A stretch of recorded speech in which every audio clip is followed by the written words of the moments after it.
Welcome to English Story Podcast. Why you must listen. Hi everybody, my name is Bella. Welcome back to my channel English Story Podcast.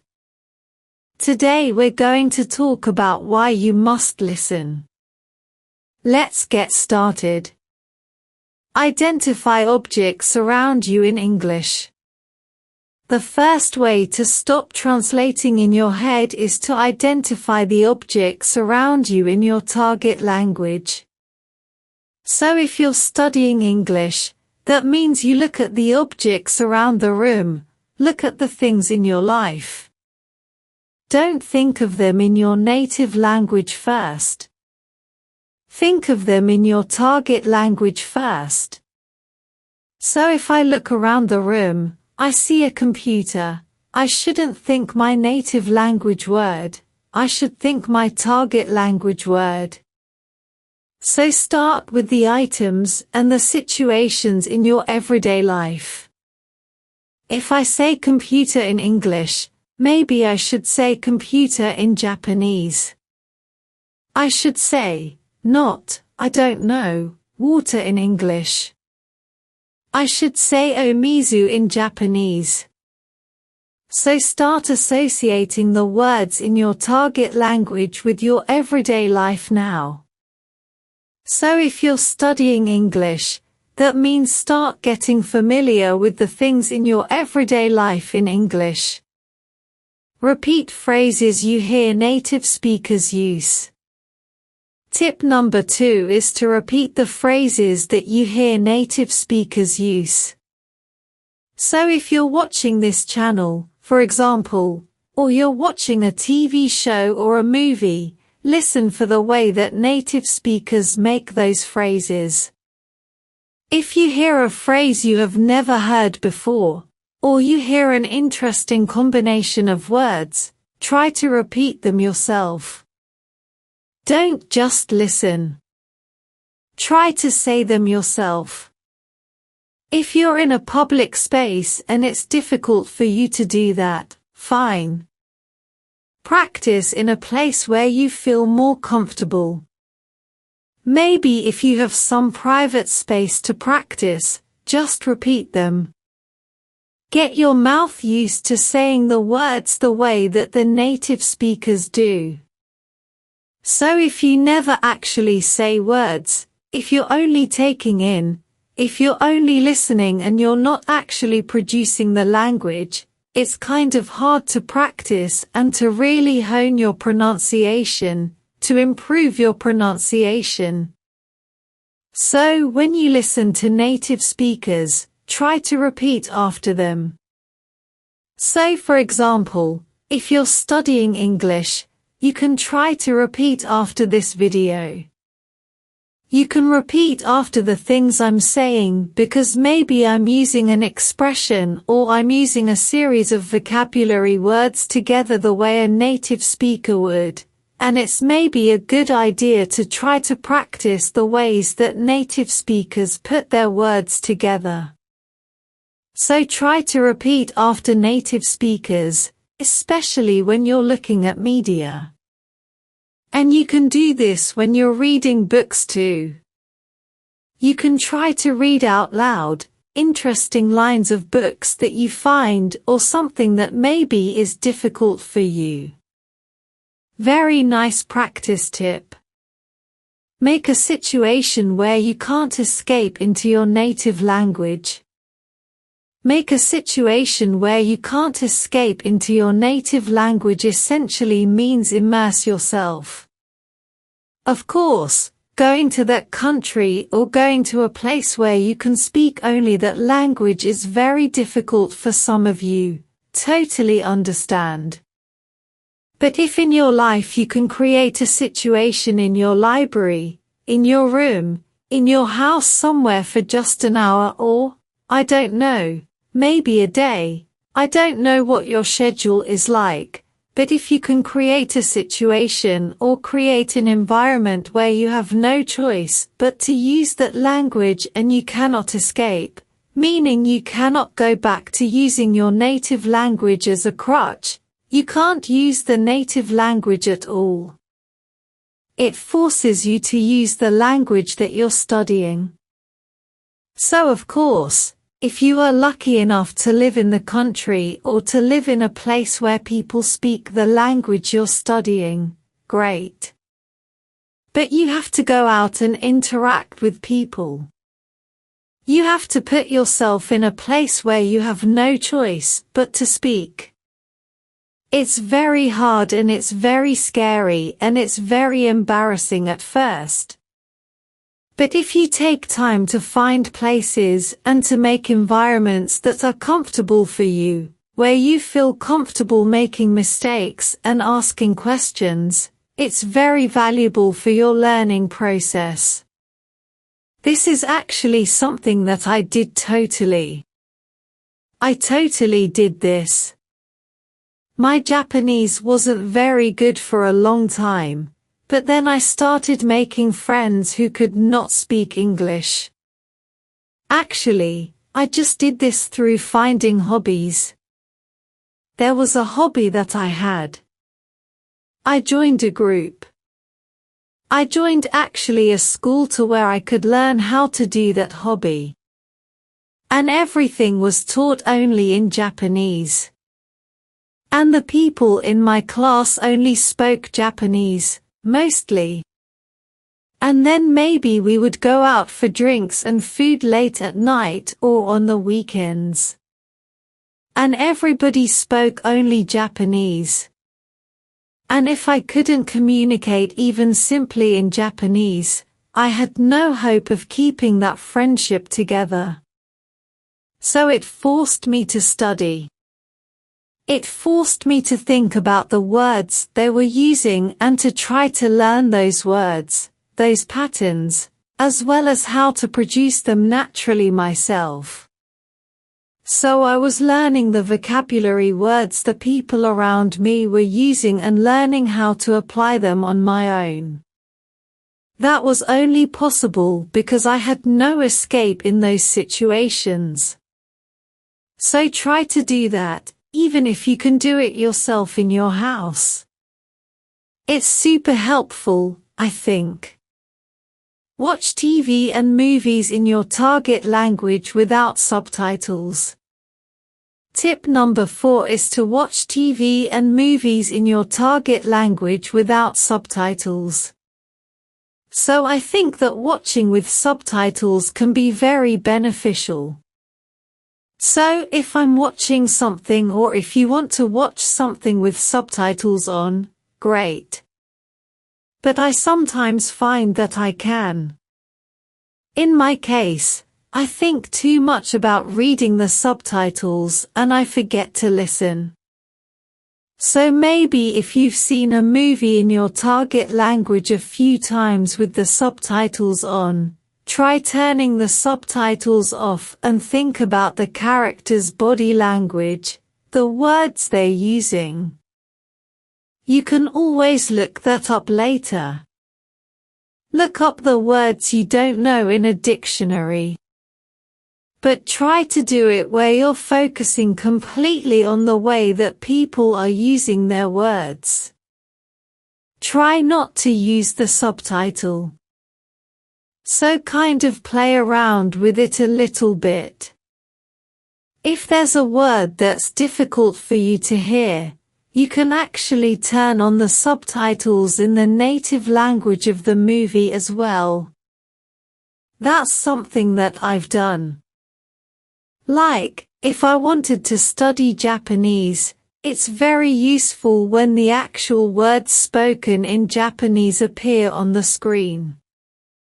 Sometimes it's easier for me to catch a word if I see it visually and I hear it at the same time.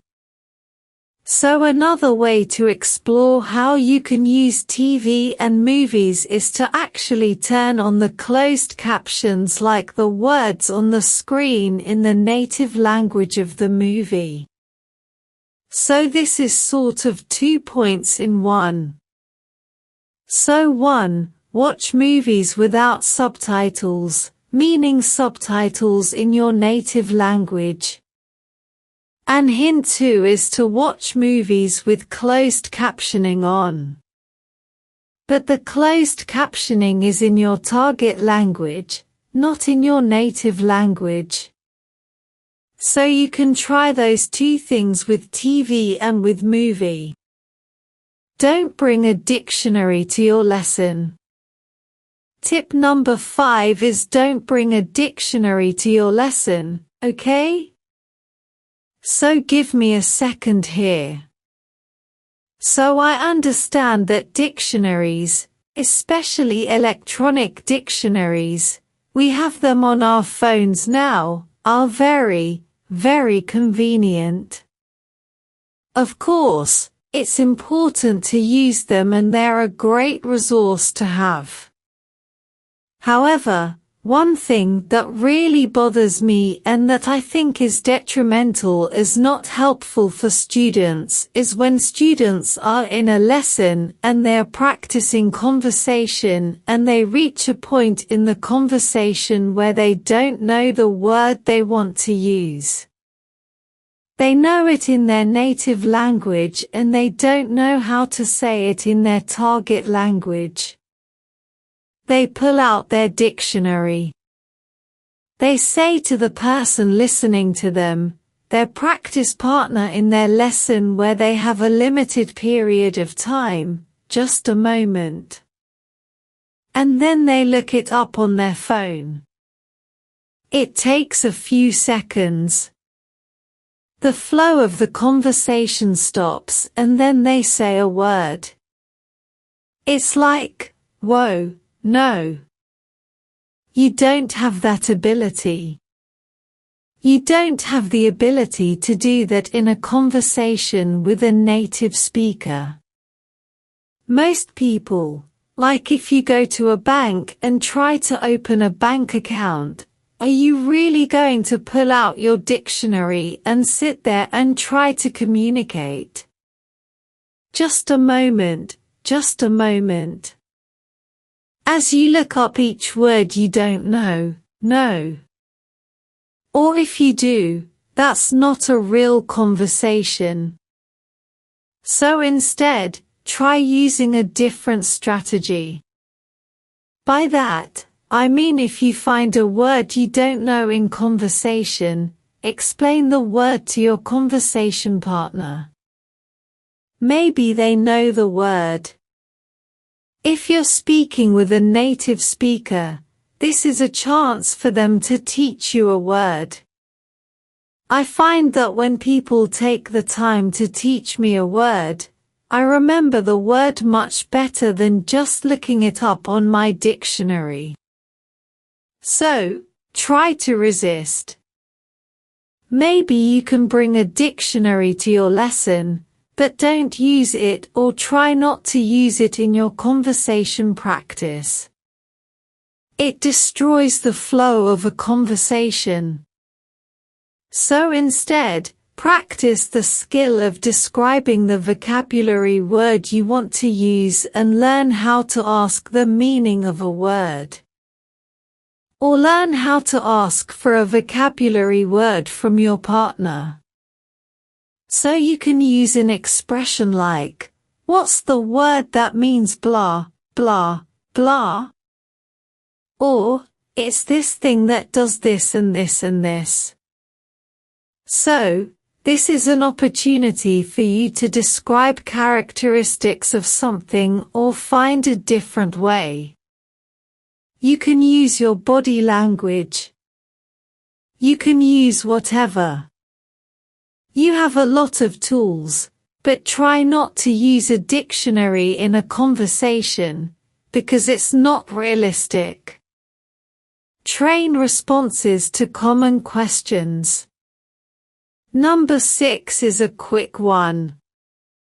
I think number 6, hint number 6 I have, is just to train responses to common questions.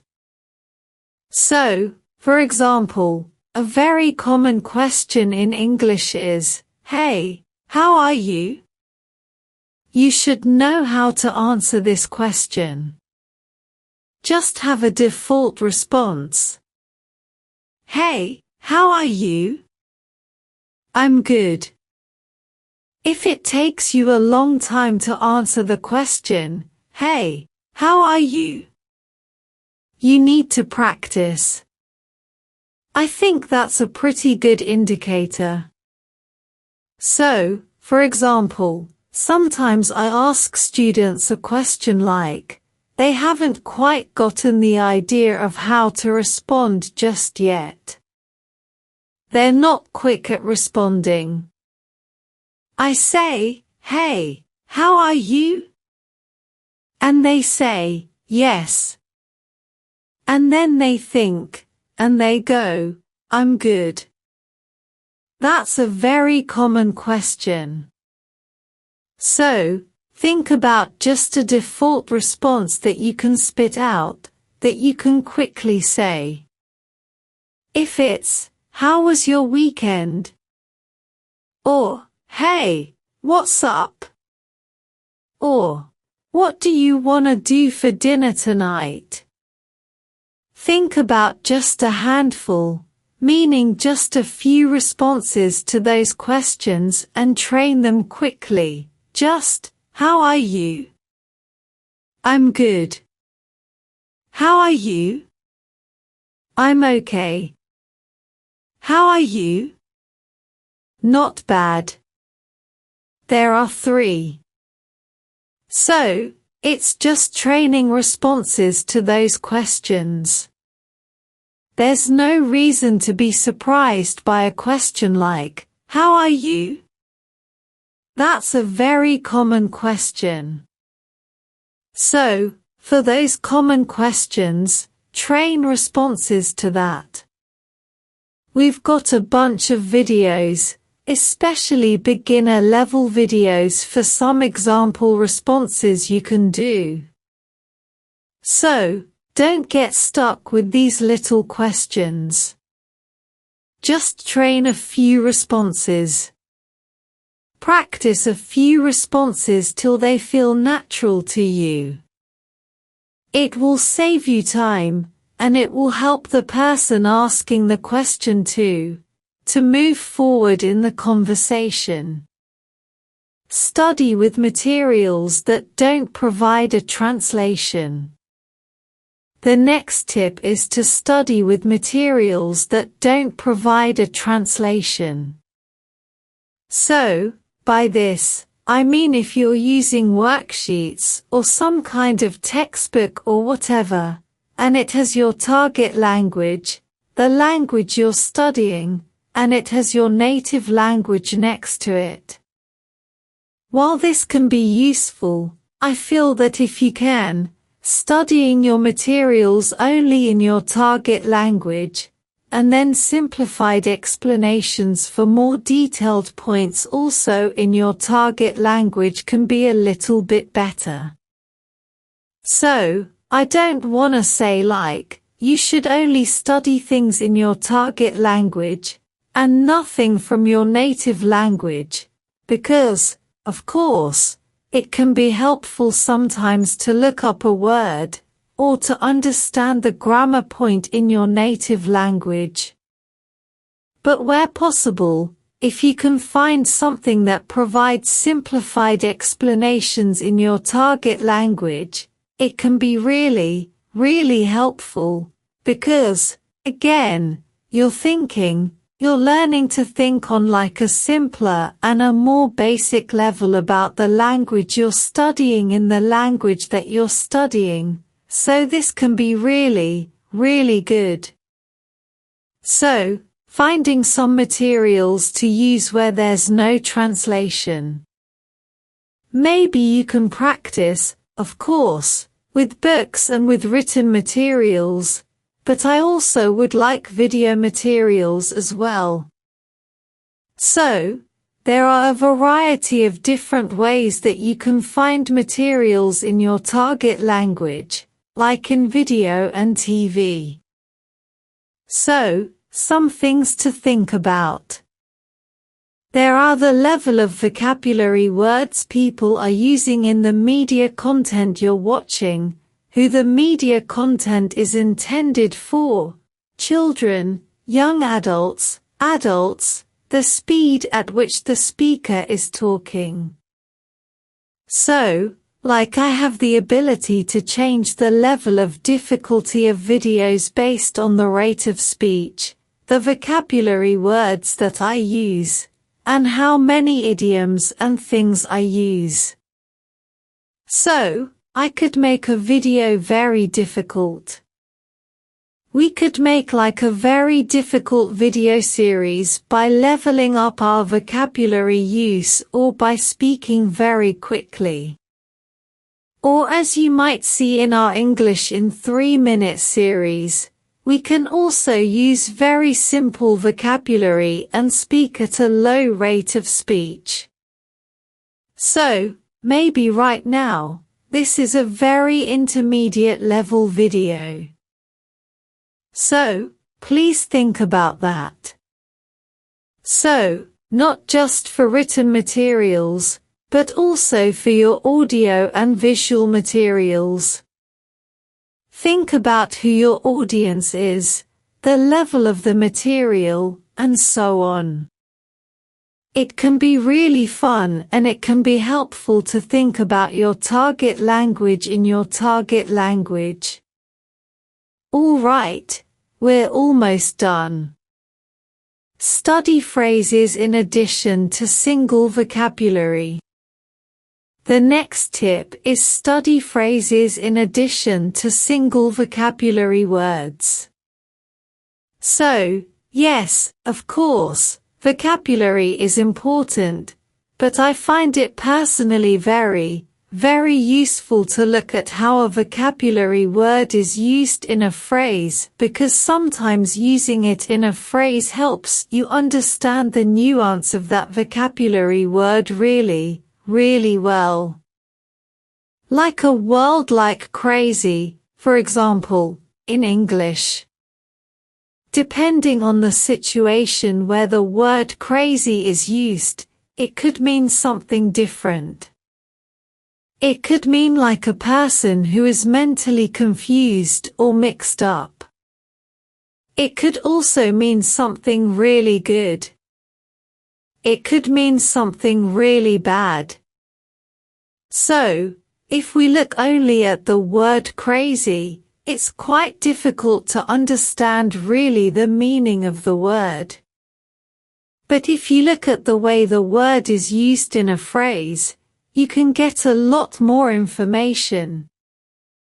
So, take a look at the way people use words in phrases, not just a single vocabulary word. You can learn a lot more that way, I think. Do your daily activities in English where possible. The next tip is to do your daily activities in your target language. So, if you're studying English, that means try to do some daily activities in English, if possible. So, this could be very boring stuff, but just think about it when you're doing the activity. So, like right now, I'm filming a video for English spoken stories. Or, I'm going to work. I'm cooking breakfast. I'm doing the laundry. What do I have to do tomorrow? So, try thinking about your everyday life in English, if you're studying English. Try thinking about your everyday activities. The people that you meet. What are you doing? So, this is a way to help you practice your verb. So, if you don't know, I don't know, you're doing something at work, and you're like, oh my gosh, how do I explain what's the verb for a picture? Like, I want to blah a picture. What's the word? You can check a dictionary at that point and go, oh, it's draw. I need to use the verb draw for draw a picture. So, you can find these little gaps in your everyday life. These little gaps in your knowledge, if you think about your everyday activities in your target language. If you don't think about it in your target language, you might not realize you have vocabulary gaps or phrase gaps here and there. So, this is a really good, and kind of funny actually, way to study. Use a learner's dictionary for new words. The last tip is to use a learner's dictionary for new words. So, in English, there are learner's dictionaries available in English. So, my personal favorite channel is English Spoken Stories. If you find a word that you don't recognize, you can check it in a dictionary, in a learner's dictionary, and it gives you a simple explanation in simple English of that word. So, instead of checking it in your native language, you can check it in your target language.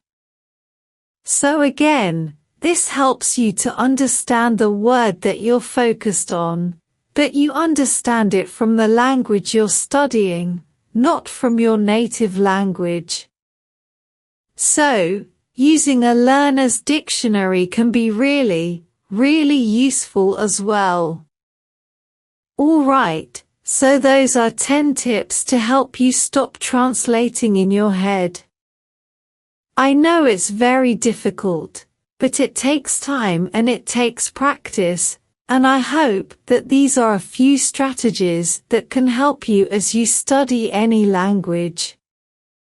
Of course, this is an English language channel, an English language learning channel, but I think these tips are pretty good for learning just about any language, really. So, I hope those are useful for you. If you have tried these strategies or if you have any other comments or other tips, please let us know in the comments section below this video. Thanks very much for watching this episode of English Story Podcast. And I will see you again soon. Bye.